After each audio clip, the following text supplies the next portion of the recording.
TopMedTalk.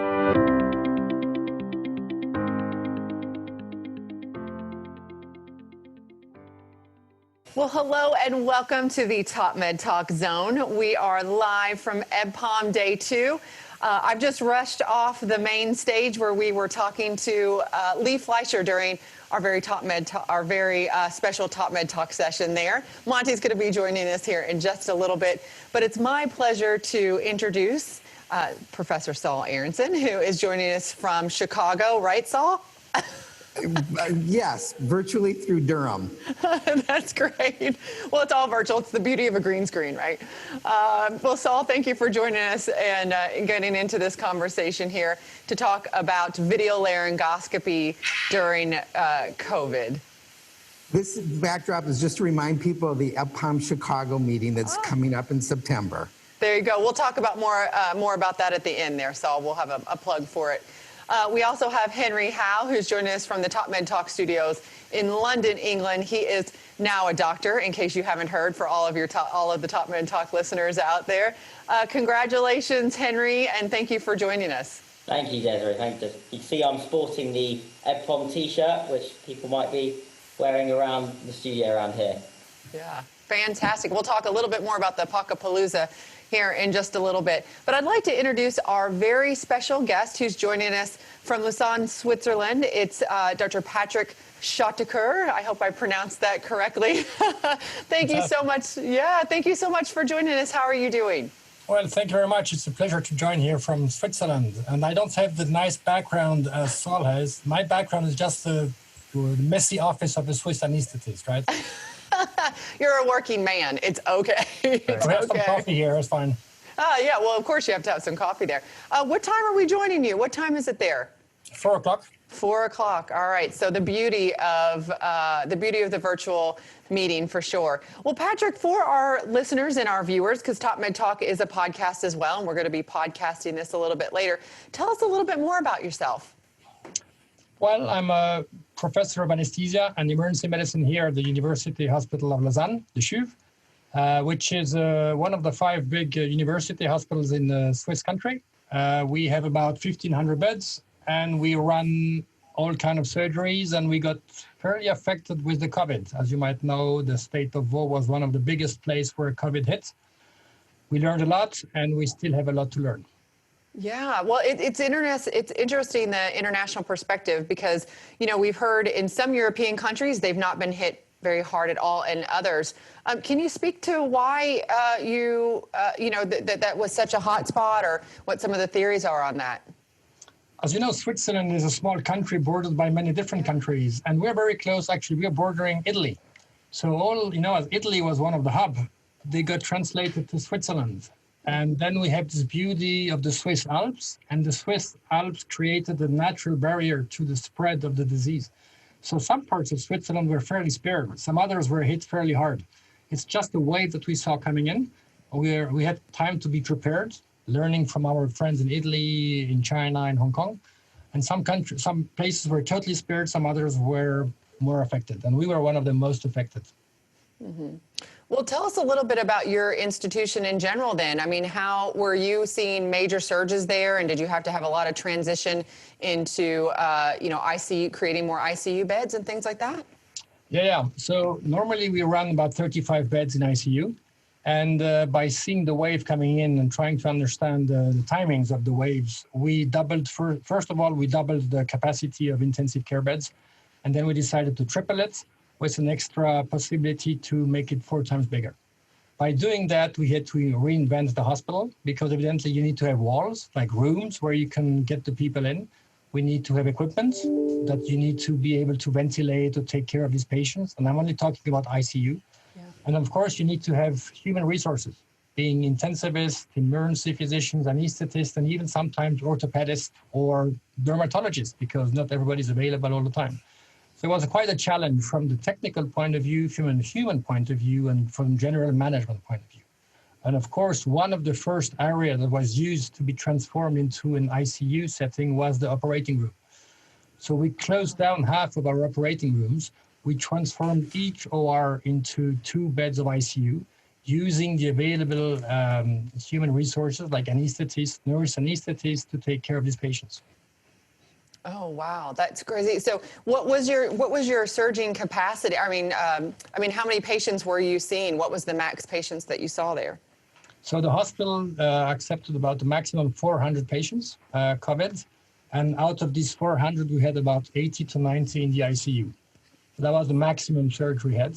The state of Vaud, where the Hospital of Lausanne is located, is a fairly big state, and we organized the centralization of the resources in our university hospital, and we were able to spread or send out the patients, depending on how badly injured or sick they were, to the various other hospitals. But we kept the most serious ones, the ones who were on ECMO, the ones who needed prolonged prone ventilation, etc., in our institution. Yeah. Well, Saul, now I know at Duke. Oh, I'm sorry, you were going to comment. No. Everybody, is adjusted to this world pandemic in their own unique and challenge-meeting ways. Were you using anesthesia machines as ventilators? Yeah, and with respect to resource capacity and reserve, how close to the edge did you guys get in terms of limitation of scarce resource? Hey, Monty, thank you for joining. Hey, Monty. Well, it's a fantastic question because we had to think creatively. Evidently, one operating room, you have one ventilator, one anesthesia machine, but which is actually not designed to work 24 hours a day during 7 days or 10 days. So we had to make some interesting calculation. Hey, how much oxygen do we need for ventilating that patient at that flow rate? Because if you go below the certain amount of flow rate, you get water in the pipes and everything. So we had all these fantastic issues. And then when we were increasing the number of ICU beds, there was a shortage of ventilators. And which is fantastic in Switzerland, we have a Swiss army.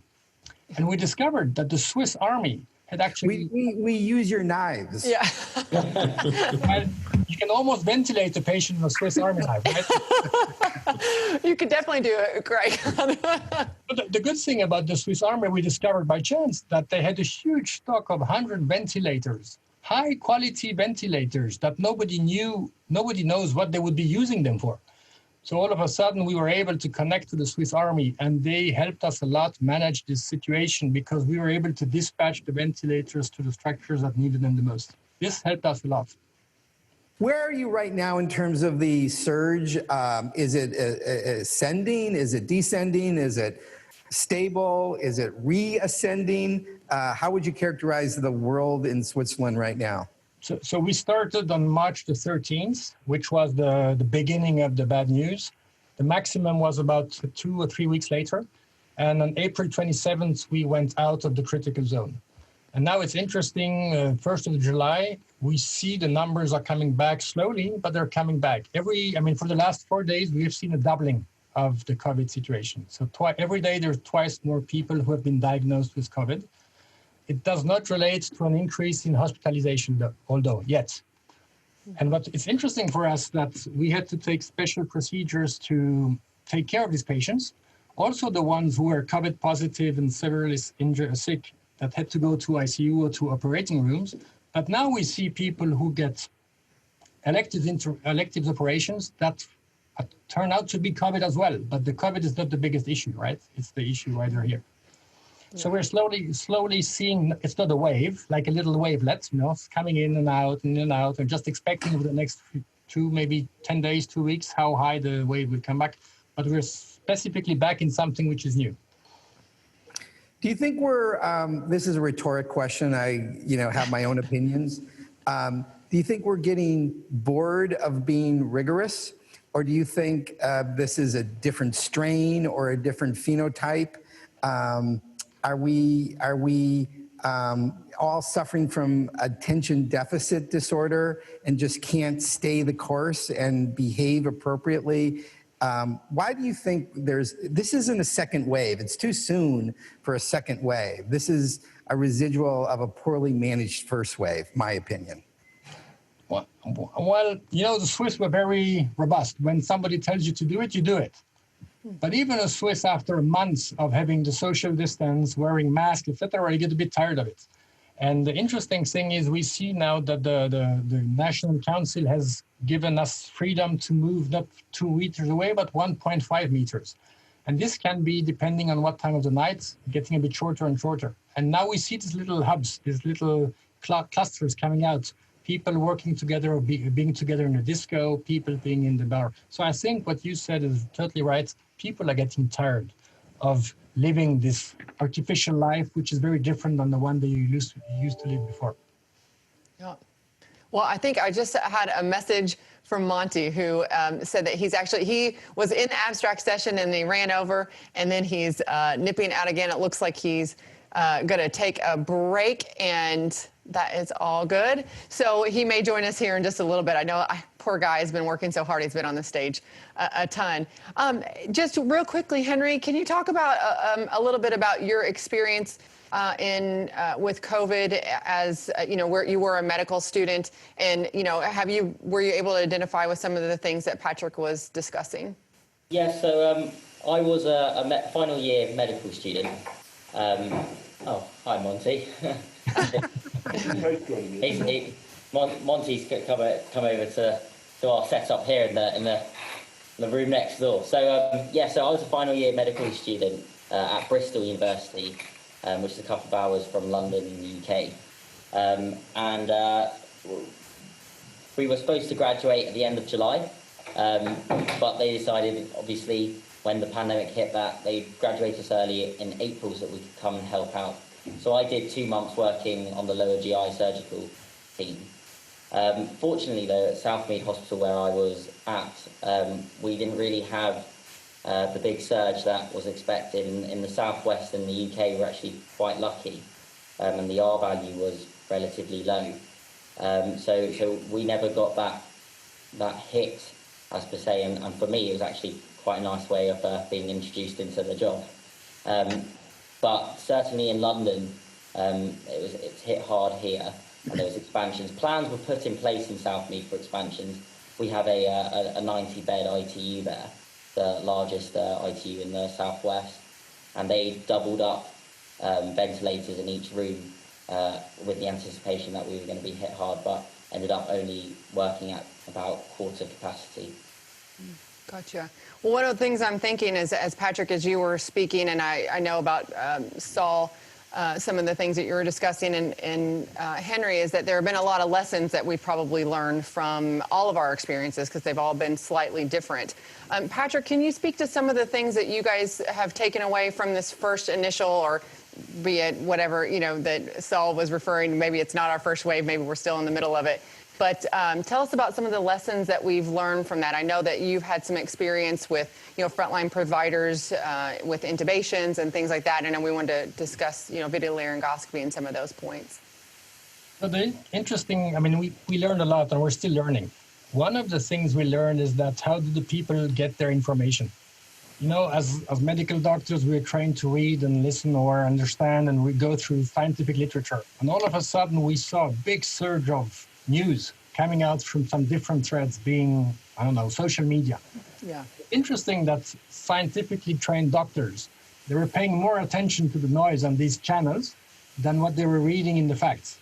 And this generated a high level of uncomfort and, I would say, unnecessary buzz, that people were getting threatened or frightened that they would get self-infected, and they would be reading some emotions from people in China and Italy and saying, hey, they have a high percentage rate of infected anesthetists, we must pay attention.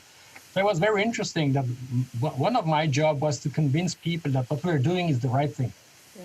And that the picture they were seeing with people wearing Ebola suits was not necessarily a picture taken for the COVID situation, but it might be an out of context taken picture. So this was very interesting. And I think once we streamlined the way that we communicated to our teams, everything went down a bit and everything was smooth, and we could concentrate on the medical care of the patients and of our personnel, and not managing this, the high impact of emotions, which is evidently running around when you manage such a situation. Yeah, absolutely. Go ahead, Saul. Have you modified or reinforced or accentuated any of your protocols with respect to securing an airway, to sort of pivot to the discussion on video laryngoscopy? Had that been standard? Is it now standard? What has COVID done to accentuate and accelerate your behavior? So there is a conflict of interest because I'm highly fascinated by the video laryngoscopy, and I think it's a fantastic tool that we should have had over the last 100 years. We introduced it in our institution 2006, so it's been now 14 years that we manage it. The interesting thing is that the COVID situation made it very clear that we needed to take precautions for the people who are managing the airway, and that the video laryngoscopy was a fantastic tool that allowed distance from the source of infection, that allowed the sharing of the airway, and that allowed for the best trained practitioner to be in the room with the patient. So this was a fantastic change for somebody like myself, who's a big advocate of the video laryngoscopy. We took the threat away, and now, I mean, a month later, nobody's giving any doubts about the usage of such a device anymore. So it made the evidence even more evident. So interesting for us, nice for me, and nice for the patients, of course. I think it's an interesting point that you just raised, which is there's already been in my opinion, a slow and steady shift, if you will, in behavior and culture for first choice of tool to use to secure an airway. And I think some of the data that we're seeing right now, failure, rescue, and just, you know, ease of use, however we measure that, are pointing more and more to video laryngoscopy being the standard of care as we evolve. Interestingly, what you shared with us is that this crisis of COVID has been a catalyst to accelerate that behavioral change. And we wouldn't have, sought it out, certainly not have expected it, but it is nevertheless an interesting consequence of COVID, in that I think we're now more sensitized to the value add proposition of video laryngoscopy. Where do you think we're going to go from here? Does that toothpaste go back in the tube? What we noticed is the guidelines managing the airway of COVID patients was always telling the airway management should be done by the most experienced provider or practitioner. So now we come to a situation where there is a goal for one tool to be used. And the experience is not only dictated by the numbers of years you've been doing your job, but by the numbers of years you've been using that specific devices, right? And this is a situation which was very interesting to read, because we had younger doctors who had more experience with the video laryngoscopy than more senior doctors who were better with the direct laryngoscopy. So who do you put, which one is the most experienced? Great question. Is it the young one who knows the tool, or is it the older one who knows the trick with the old tool? So we managed it in a Swiss way, saying, hey, we put in the most experienced one, the numbers of years, and the most experienced with, and then we came up with a team of intubators, and it happened to be many young dogs. I mean, young, at least 5-6 years of training, right? So it's not a junior one. We do not want to put in threat these patients. And the other interesting thing is that in my institution, it's a teaching institution. What I like the most about the video laryngoscopy, it allows you to share the airway. So for me, it's a teaching tool. But there, in that COVID situation, I was teaching it to myself because there was nobody to watch, because there was only one guy, right? Yeah. So it's you can use the same tool for different things, teaching, but also allowing a physical distance for the airway, allowing the better passage. And then in our institution, the video laryngoscopy, it's not necessarily the first tool we use. It's the first one if it's difficult. But here, this one was the first tool to use. So we had to transform a little bit our difficult airway management. What do you do next if you fail? Yeah. So it was a whole gymnastic to be able to render the best care. So hold on 1 second. So I'm bringing Monty back in. He jumped back in. So, Monty, you went from the eye to downtown to studio back to the eye in such short time. I had to bring Henry a light, and because he's socially distanced, we had to put PPE on. I had to scrub everything down, give him a light, come back in, reverse all of that. Patrick, very similar experience in the UK. from the point of view of recommendation that primary video laryngoscopy first, of which I think was widely accepted. And we weren't like we've been discussing, we're making that transition into, is it going to become the new norm very soon anyway? But one of the discussion points there is whether the shape should continue to be like the laryngoscopes we've been familiar with, such that you can help the old to get to the new place easier, perhaps. Yeah. What do you think about that, the shape of the blade? I have a strong view that the hyperangulated blade is a fantastic design because it allows you to look at the airway in a more anatomical way. Because if you think back of what does the Macintosh blade, which is a fantastic tool, right? It displaces the anatomy. And I'm a big fan of leaving the anatomy as it is and working around the anatomy. So that's why I'm a big advocate of the hyperangulated blade. If I can have a tool which has the two, even better. I will say, though, that for a lot of people did talk about, and I just know this from my own personal experience of intubation utilizing that hyperangulated, is that there is a learning curve that goes specifically with that versus just video laryngoscopy, because there's, you know, a lot of different products and things that we've all been exposed to. Fantastic in a well-trained hand, again, like you said, but it's very easy to train up on those things, I feel like, in my own personal experience. Would you say that, Patrick, as well? Yeah, I like to make the comparison when the surgeons went from the laparotomy to the laparoscopy. I mean, it's a different state of mind. You need to be able to see on a two-dimensional screen a three-dimensional anatomy. You need to be understanding the way the anatomy, the tube will need to go through, because the tube will still need to go through that. And it's not because you have a view that you have success of intubation. So it's a different way of reaching the goal than we have been trained with the direct laryngoscopy. And I think it's a question of generation. We are getting there. And the younger doctors, they all want the video. And once they see the video laryngoscopy with the hyperangulated blades, I think it's one step above, but you need to be able to understand and have the tube go where you need to go. Yeah. From your experience, this is a Monty and or Patrick question. How much is enough? At what point have you figured out formulaically when one is competent? You mean you mean from the transition from what you used to do to what you do now? Yes. Well, if it's me and you discussing this, Sol, it's probably the wrong people talking about it. Well, but let me then, deflect to Patrick, because you are front and center. Obviously, 30, 40 years of experience ain't the criteria, because we're not talking about a new technology with a new application. So what is that criteria that would, to segue this to the COVID discussion, make you feel comfortable that that's our first line airway team because they are competent? What is that threshold in an objective, formal way? So we have had huge discussions about that. And I don't believe in numbers. I believe in people understanding what they do. I have some residents who, after 10 intubation with the laryngoscopy, have demonstrated total understanding of what they're doing and ways to find solutions where they couldn't get it. I have some others, they have been using it 100 times and they still don't understand what they see.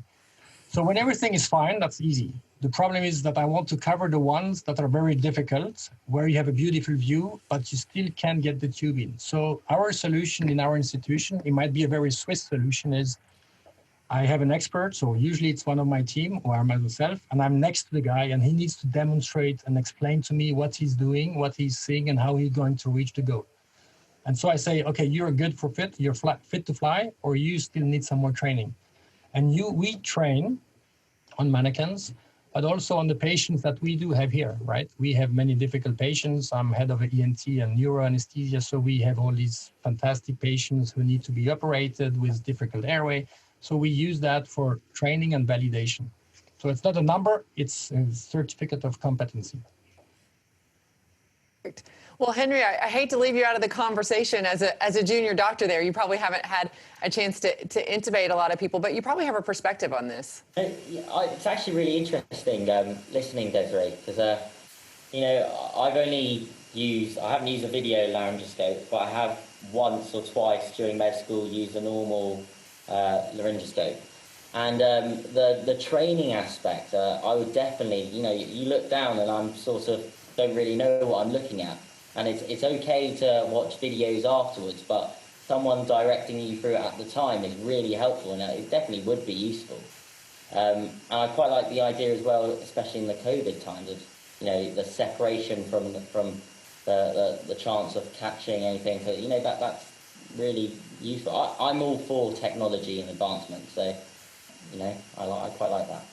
That's a good perspective. I can say from the front lines myself that I can relate to everything that you've been talking about, Patrick, because as a frontline person who is intubating, someone on a daily basis, it's hard enough as it is, but you put COVID into the mix, and even though it's not necessarily different than your TB patients or other high-risk patients that you're intubating, it just has taken on a whole new level. So anything that can help you feel a little bit more comfortable in that situation. And I do love the idea, and it's going back to the difficult airway scenarios where you're working together as a team to get somebody intubated. And when it's crucial like this, and I've talked to a lot of people about you have to take your time as you're getting dressed in PPE, and if you're having to intubate emergently on an intubation team, or even if you're in the OR, everything's just slowed down so much more. And the idea of having that team together and everybody's focused in on one another and focused in on the patient, it's been really, really good actually for us in the experience. And it's taken on a whole new level of that teaching aspect. So even those of us, like you said, who've been doing it for a very long time and feel very comfortable with a blade in our hand, it's still like a whole new perspective. And so I think, so I'll ask you before where you see this heading. As far as you guys in Switzerland and maybe a world view on this, when it comes to video laryngoscopy, this new change, I think it's been very, very positive. I've got. I was going to say I've got a question. So it sounds very much so like you have two pathways in the training. You either go down with the video or you go the opposite way. What is the planning? Is there a sort of a happy medium in which both techniques are part of training pathways, or do we just go down video in the future? I think there is somehow an old-fashioned dichotomy between video and direct. I think the dichotomy is Macintosh blade versus hyperangulated. Mm-hmm.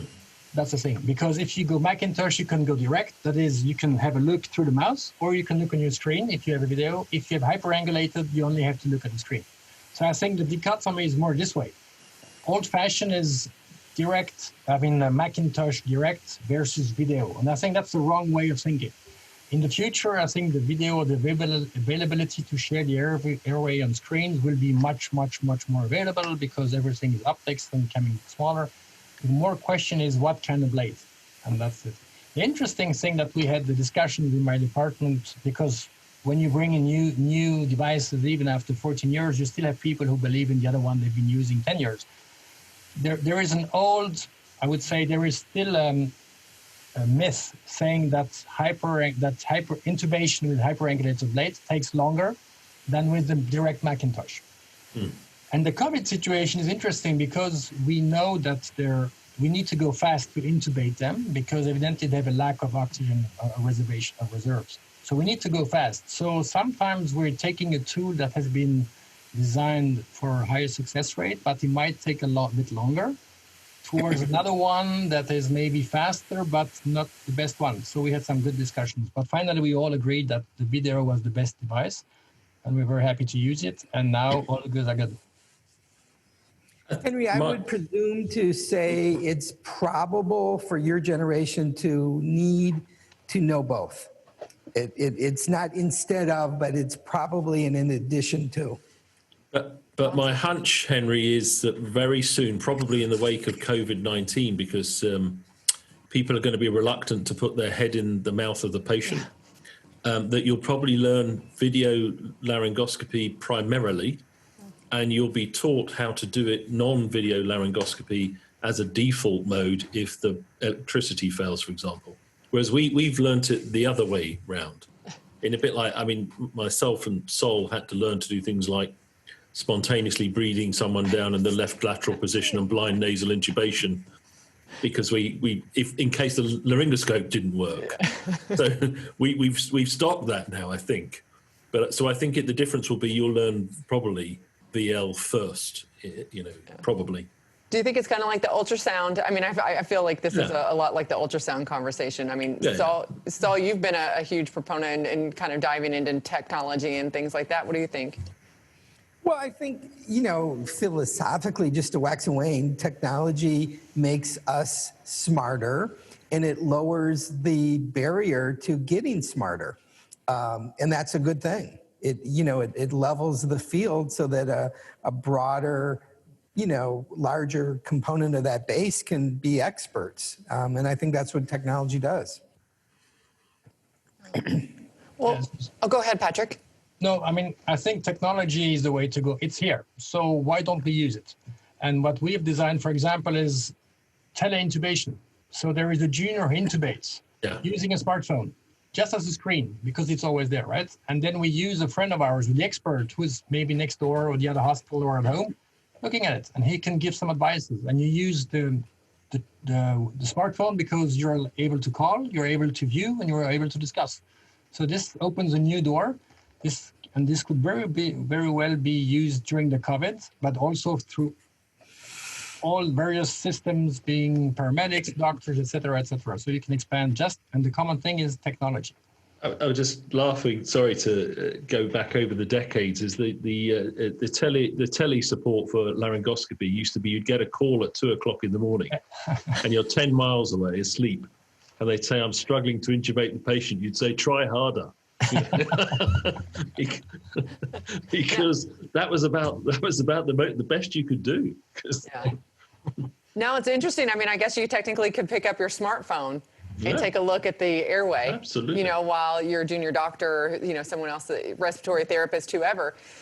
This is a good question for you, Patrick. Have you, as far as like intubation teams, I know here in the U.S., respiratory therapists and there are other providers that may be intubating patients. Does that ever happen in Switzerland, or what is your experience with that? Well, in Switzerland, the intubation is a job which is done by a medical doctor, mostly anesthesia. It can be done by any kind of doctor who's trained. Which doctors are trained? Anesthetists, evidently, the intensive care specialists, sometimes the emergency physicians. But when it comes to a difficult intubation, we try to put on frontline the ones who see them the most, which are still the anesthetists. Yeah. Are those who are more novice or less experienced, are they putting video laryngoscopy into those people's hands? And this is not necessarily in COVID because you want the most experienced, but if you have, intensivists that may be only intubating at 2:00 in the morning when anesthesia is not available, are they going straight to video laryngoscopy now?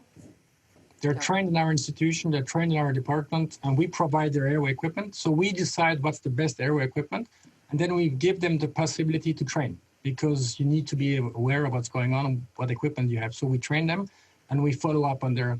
And at the beginning, when we introduced that in our ICU, there was always a trained anesthetist next to the ICU. So we work as a team. Yeah. Saul, what is your experience with that? Because I know for us here in the U.S., we do have other, again, not necessarily during COVID, but we have other types of providers and other people that may be intubating. And for us, we've put video laryngoscopy into those people's hands. Have you experienced that at Duke as well? Nobody owns the right to use any technology. So those that are deemed, certified and credentialed rather to perform a procedure are deemed credentialed to perform a procedure, and we wouldn't, inhibit them to use any technologies to enable them to fulfill that. It's generally still a procedure that is in the domain of anesthesiology. Our ED docs obviously are also skilled and credentialed to intubate. I think the same, answer that Patrick just shared would be the one that I would give, that obviously if it's easy, anybody can do it, but often it isn't easy, and often you don't know when it isn't going to be easy. So therein lies the conundrum. As we were just having this conversation, I was just sort of thinking, and I was drifting into another space, if you will, and I was thinking that for a long time, for lack of a better word, I'll say the ownership of the domain of airway management has been under the auspices of anesthesiology and experts for airway management, and I support that. But as technology advances and makes, if you will, that which heretofore has been challenging and difficult and not easy to predict when it's difficult and challenging, I think it's going to change the paradigm, and I think we have to be prepared for that reality. It was fascinating for me to hear that those of us with decades of experience of airway management are now going to have to sit in the back of the bus because we are no longer the ones who are most competent to utilize these new tools. And so, the first ones now will later be last. And it may be that as these new tools are developed, there's a whole new generation and a whole new, if you will, definition of that generation that becomes the expert. So it's something to just sort of heed in a, again, philosophic kind of espousal way. Well, Patrick, wrapping up here, because I think we've been going almost 30 minutes now. Can you share with us, it sounds like you guys have done amazing things there to create this team using video laryngoscopy on your COVID intubation teams. Talk to us about how you got buy-in and how you got everyone to support that. Because just as Saul said, I'm sure there were a lot of people that were feeling like, whoa, I've intubated, thousands of patients in my career. I should be able to do this. What was buy-in like to try and get that going in your facility? You mean about the video laryngoscopy? Yeah. Related to COVID? Yeah, and just, who's intubating who and when and all of those things. There was much emotions around COVID, right? Everybody was getting afraid that he was going to be infected. So the people who are like airway freaks, they had probably understood it way better, and they knew that they were very comfortable using a device. So they knew they were getting the risk lower than the other ones who were not comfortable with the device. So it was very easy actually to convince people to, hey, let's do it. We are the guys who manage the airway. We'll do it in that specific situation, and then we'll do the snowball effect and train the others and see. So this was nice. The interesting thing is that, and Saul talked about the age. I'm old. Oh, no. I mean, once you've been in the business for 20 years, you're old. Yeah. I mean, everybody thinks you're old, right? But sometimes when the older is called in because the youngers can do it, all of a sudden you become very young again, right? You're their best friends. So I think it's all a question of success and how you bring the message across and what's the goal. And always keeping in mind what we're doing. We put the patient in the middle. These are the needs of the patients. And we always put the best team around. If COVID would be a situation where we would need the best anesthetist who does local anesthetics, I would be the worst one because I never do it in ENT and neuroanesthesia, right? It happens that we need to manage the airway because this was one of the disease that was one of the area that was affected by the disease. So evidently the ones who had this expertise in the airway were called up front. The next disease might be a different one. And it's all a question about putting the patient in the middle, I would say. That's a great point. Well, to end on that, I just want to say thank you so much for joining us on this great conversation about video laryngoscopy at the times of COVID. And I hopefully we'll be able to revisit this in a year's time when COVID hopefully is going to be stemmed, the tide will be stemmed. We will still be talking about utilization of video laryngoscopy in practice because, as we stated before, I think it's an important move for all of us in Quick anesthesia. shout out to Chicago EBPOM. I'm getting there, Saul. Come on now. Be sure, I hope everyone is enjoying EBPOM Live from London 2020. We were able to, because of the graciousness of our sponsors, offer free registration for a while. We are now able to do that for our upcoming Chicago meeting that will be mostly virtual. Hopefully by that time we're going to be able to have some in person. But for right now, we have opened up our free registration for EBPOM Live from Chicago. So please go to ebpom.org and check it out. Sign up. It'll be some of great content, just like you're seeing here at EBPOM Live from London. World leaders in perioperative medicine.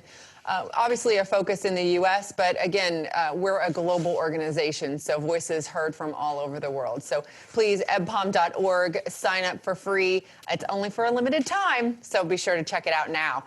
Check out TopMedTalk online or on your favorite platform, social media, Twitter, Facebook, LinkedIn. We're on all of those. I think Henry actually has set us up on Instagram as well. I don't know how crazy we're going right now on Instagram, but we're there too. And be sure to go to the TopMedTalk Zone tent or booth in the expo, where you can have a link to our YouTube channel, and all these fantastic conversations that we've had today and throughout EBPOM are listed there. And so you'll be able to see not only our conversation with Patrick today, and we'll have that up here in just a little bit as soon as we get it all edited and tidied up, but you can see all of our other fantastic conversations. So be sure to check that out. Am I forgetting anything, guys? Think it's good? No? Got it. Yeah, thank you all. Thank you, Patrick. Good luck in everything that you're doing. Keep doing it the Swiss way, because you guys are doing good things there. Okay. Cheers, everyone. Thank you. Goodbye. Take care. TopMed Talk.